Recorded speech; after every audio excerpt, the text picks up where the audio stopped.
Harley-Davidson has been paying attention to everybody who's like, wait, what? What are you doing? So just to back up for a second, Harley-Davidson, you know, the motorcycle company, kind of rah-rah America, kind of like a big deal American company. It's been under all kinds of pressure for a variety of reasons. One, they're sending jobs over to Thailand. Two, they're kind of giving the dealers a hard time, sending them tons of inventory that they can't sell, demanding that they upgrade their showrooms. They're like, wait a second.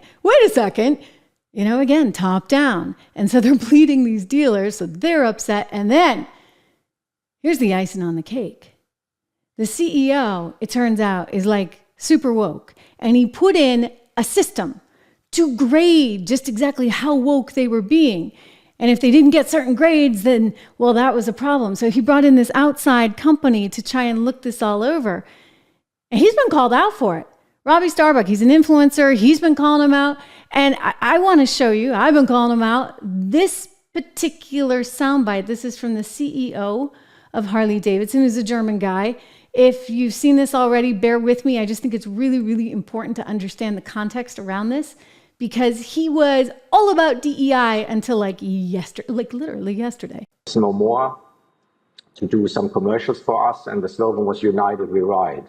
And we launched it just as we started to manufacture again. And that was sort of our comeback as a company into the world, opening our factories again and bringing everybody as diverse as we could possibly be as a business and a brand, and celebrate diversity and inclusion. And that's one of the reasons why I took the job, is because I believe in a credible American icon and the transformation and the opportunity to contribute positively to a very divisive society. I believe that business and philanthropy and working together can make a significant impact. And I realize that politicians and politics can only do so much, and often they don't. But business can be a significant force for good, and not just because it's the right thing to do, it's the right thing also for the business itself. So being inclusive, I think, is a critical component. Oh, it's the be-all, end-all. You see, until shareholders get a little bit mad, and the dealers get a little bit mad, and the American public, your customer base, gets a little bit mad. And they're mad because they're like, wait a second, it's Harley-Davidson. I mean, it's like a Bud Light thing all over again. Did you people not learn anything? Apparently not. This guy was the head of sustainability for Harley-Davidson until he took the CEO job. And according to him, if you listen to that interview, he took it because he had the chance to transform American culture. Really? Is that what it's about? You want to transform our culture?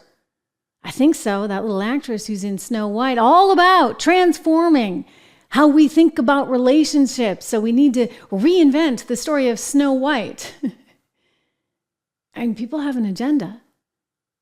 Remember the marketing lady for Bud Light who told you, we need to get rid of that core base, that customer. We need to rethink this. We need to reinvent. You guys are going to reinvent your way right into poverty, because that's what's happened. Go around the world. Take a look. Anytime you try one of these socialist communist experiments, it ends in disaster.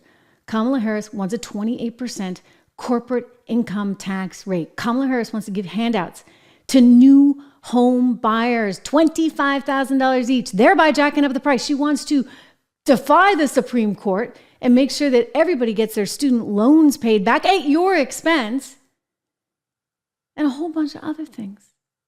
Price controls for groceries, for goodness sakes. I mean, Nixon tried it. Rob and I were talking about that just on 76 the other day. Again, just a reminder, go to 76 Research, type in code word dollar, DOLLAR, get our model portfolios. It's $1 a month for the first 2 months, $9.95 thereafter. It's important. You know why? It's important because these clowns are not going to be able to provide for you. I don't know if Social Security is going to be there. Do you think Social Security is going to be there? Probably be means tested, this, that, and the other. They'll decide who gets it.